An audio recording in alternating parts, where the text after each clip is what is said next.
What's going on? It's Greg from KinoBody.com here with my man Radu, and today we're talking about how to build an Avengers type physique, or rather the 5 keys to building an Avengers type body. And by Avengers, we're really referring to the 2 Chris's, Chris Hemsworth and Chris Thor, Chris Hemsworth and Chris Evans. That's Thor and Captain America. They have really incredible muscle development. They're not like bodybuilders, they're like superheroes. I'm going to pretty much flesh out how to achieve that type of development. Exactly. And if you haven't checked out KinoBody yet, Greg has put out an awesome article right there. And the first key to achieving the superhero physique is having great strength. Isn't that right, Greg? That is, well, actually, no, you have to get weaker. You have to lift less weight to build muscle. No, I'm just kidding.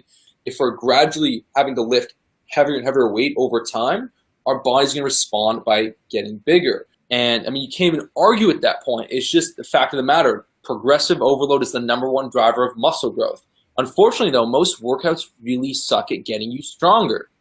That's why people are like lifting the same weight over and over again. Really, the key is, and this is what I'd say to tell anyone that really wants to build like a great physique. You know, they want to look like, maybe they want to have Captain America's chest. Well, you're not going to have Captain America's chest if you're, incline bench pressing 150 pounds. Get your incline bench press up to 225 for reps, and your chest is going to look amazing. There's just no way for that not to happen. Contrarily, you could spend all day in the gym floating around with like chest flies and bench presses with light weights. You could be in the gym for 6 hours every day, pumping up your chest. But if you're lifting lightweight, you're not getting stronger week after week after week.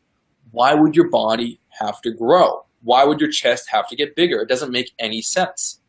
Yep, yeah, that's true. But actually, if you want that Chris Hemsworth look, you can't only be big and muscular, you also must be lean, which is the second key to the superhero physique. Yeah, that's very well said. When you take let's say you have the same amount of muscle, but you drop 10 pounds of fat, what happens is, all the muscle that you have, your chest, your shoulders, your arms, starts to really pop out, because instead of having that fat that was blurring it and ruining its actual true shape, now the muscle is truly revealed. So if you lose 10 pounds, your arms are going to have more pop, more separation. Your shoulders are going to stand out. Your chest is going to look more like more like real, like a plate of armor, less like boobs. And what's crazy enough is that your proportion automatically increases, because if you drop 10 pounds of fat, your waist comes down 2 inches. So now everything looks bigger. Your shoulders look wider, your arms look thicker, your chest looks bigger. And so by dropping fat, you create the illusion of being a lot bigger. And so having that superhero look is really all about proportion or ratios. And so if one amazing way to improve your ratio is to drop your waist down by a couple inches, because then the ratio from your waist to shoulders goes up massively. And so if you're not lean and you're 20% body fat trying to build a superhero physique, it's not going to happen. Yeah. That's the second key. And so the third key is really to focus on, building your body in a way that's going to have the greatest impact. As far as building like a superhero physique, it comes down to like there's 3 main pillars to the superhero physique. The first one is having that wide back, broad shoulders, and the broad shoulders comes down to one thing: weighted fucking pull-ups. Get strong on weighted pull-ups. That will build up your upper back, and your upper back is what supports broad shoulders. And the second pillar to a superhero physique is really having powerful, strong, rounded shoulders. And that comes down to getting strong on the overhead presses to build up your shoulders, and doing some assistance lifts like lateral raises to build up, to hit that medial delt. So, and funny enough, if you go into your gym, I mean, maybe you'll see guys with big chests, big arms, but most often than not, everyone's got shit shoulders. And no one really wants to do heavy shoulder presses. Lateral raises and rear delts, stuff like that is the icing on the cake. It's going to make a difference. But it's going to make a difference when you're really friggin' strong. So if you're not getting stronger, and just doing a bunch of pump stuff, it's not going to make a huge difference. You got to be getting stronger all the time. And then the third pillar is having a really powerful upper chest. So doing a lot of incline presses. Incline presses are what give your chest a really masculine shape, that plate of armor look. Contrarily, flat benching is good, but it's not going to hit the upper pecs as effectively. So I found that when I do more incline presses, it gives my chest a much more aesthetic look, like more of that superhero kind of look. So I recommend focusing heavily on incline presses. And those are really the three. So as far as proportion is concerned and having the greatest impact, it's, building up that wide back with heavy weighted pull-ups, getting really strong on shoulder presses to build up that good shoulder size, and incline presses. That's going to take care of a ton of stuff. Yes, you want to do some leg work to keep that in proportion. And yes, if you want to build great arms, you're going to have to do some curls and extensions and stuff like that. But the three pillars, the things that are essential, are going to be, overhead presses, weighted pull-ups, and incline presses. Yeah, that's right. Bench.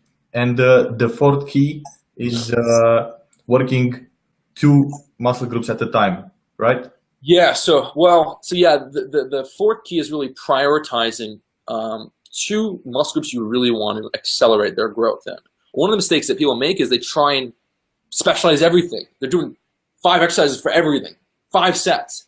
And so now they're not getting stronger. And so their most important key, what's very fucking most essential, is gone. And so if you want to develop a superhero physique, you got to figure out what are the 2 muscle groups you really want to emphasize. So the idea is you're going to get stronger everywhere. You're going to build muscle everywhere. But if there's 2 muscle groups you really want to have stand out or accelerate their growth, what would that be? And so if we look at someone like Chris Evans, the 2 muscle groups that strike me the most of him is his chest. For the first one is his chest. That whole idea is would you be hitting chest with more volume? So maybe you're doing 1 or 2 exercises for everything else. Chest, maybe you're doing 2 or 3, just to speed up results. So you're not going to hit everything twice a week, so that'd be too much. But like that specialized muscle group, you might hit twice a week. I think also Chris Evans, Captain America, he's also got pretty good biceps. I saw a couple pictures and his biceps really full. He's like holding a football or something, and he's got great guns. Now someone like Thor, he's got a crazy back. His chest isn't that massive. You don't really notice his chest standing out. It's square, it's tight, but it's not popping. But his back and his shoulders are really impressive. So for someone like Thor, it'd be focusing on a lot of pull-ups, a lot of pull-up variations, hitting more volume on the pull-ups to build up that back, doing a lot of overhead presses and lateral raises to build up that shoulder size. Actually, I think it's because of the hammer, because you always lift it. It's like a lateral raise. Lateral raise, the hammer lateral raise, that's true. You just and the back, because you usually have to pick up the hammer from the ground, and I've heard it's pretty heavy. Yeah, a lot of biceps too with that hammer. It must be So there's a method to the madness. So if you're trying to go for superhero development, it makes sense to maybe for 2 months focus on building 2 key areas. So that's the way my superhero bulking program is set up at superherobulking.com. Is that there's different phases. First phase, you're really growing your chest and back. Second phase is dedicated to really taking your shoulders to the next level. Third phase is really to fill out your arms, catch up your arms to speed. And so, and then the fourth phase is really tying everything together. And people are like, whoa, what about the legs? The legs are getting hit, but it makes sense if you're going for the superhero look to not obsess about your leg development, because you can build up legs too fast. It's easy to add a ton of size to your legs. And plus, you'll look better with wearing slim-fitted pants than having to wear clown pants or baggy sweatpants all the time. So that's true. The final key to the superhero physique is using rest pause training on the muscle groups that matter most. Yeah, that's bam. That's it. And so in the first key, we talk about the importance of getting really, really strong to build up muscle. But there's something else that comes into the picture.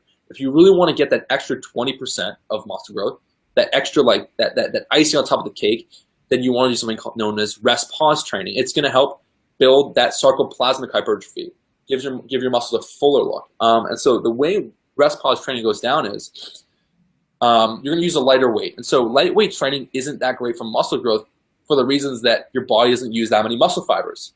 So if you're doing 15 reps and you're doing curls, your body's only going to use about maximum muscle fiber recruitment on those last 2-3 really tough reps. So the first 12 reps we're really not doing that much. It was only when it gets tough that it gets hard. When you lift a heavy weight, you're using everything right off the beginning. But with rest pause training, that first set's the activation set. So you hit that 15 reps. Maybe the last 3 reps are really, really, truly fundamental, important reps.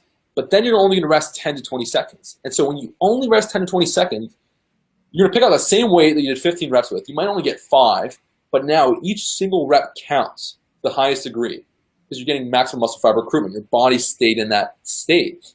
Then rest 10, 20 seconds again. Pick it up. You probably will just get 5 reps again. Do the 5 reps, put it down, rest 10, 20 seconds. Do that. Do 4 of those little sets. 1 activation set plus 4 of those little sets. That's just as effective as doing 5 sets of 10 to 15 reps. Probably more effective and way more efficient because all those mini sets were like really productive reps. And so if you take that training and let's say you're struggling with your shoulders are getting stronger, but they're not growing as fast as you want. Add rest pause training to lateral raises, to rear delts, and give it 2-3 weeks, your shoulders are going to really start to pop out. If you're someone that struggles to put on the bicep size, you're specialized in bicep, well, do heavy bicep curls, but then add an exercise where you can really do the rest pause training.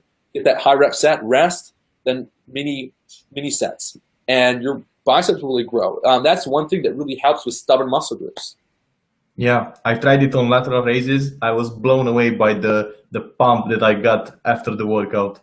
Yeah, it's really effective, and that's why it's a great exercise for lateral raises because you can't go heavy on lateral raises. You can't do a set of 5 reps. You're not going to feel it. It's going to be in the joints. The movement doesn't support heavy weight, so it makes sense to use the rest pause method. So it's almost like you're getting the high volume benefits of lightweight training with the tension and the muscle fiber recruitment benefits of heavyweight training. It's a really effective protocol. That said, you're going to make your best strength gains with reverse pyramid training. So I would use it as like a supplement to reverse pyramid training on exercises that you really want to help, on muscle groups you really want to prioritize. Yeah, that's excellent. Okay, so now you want to tell the people about the secret Facebook Avengers group? Yeah, okay.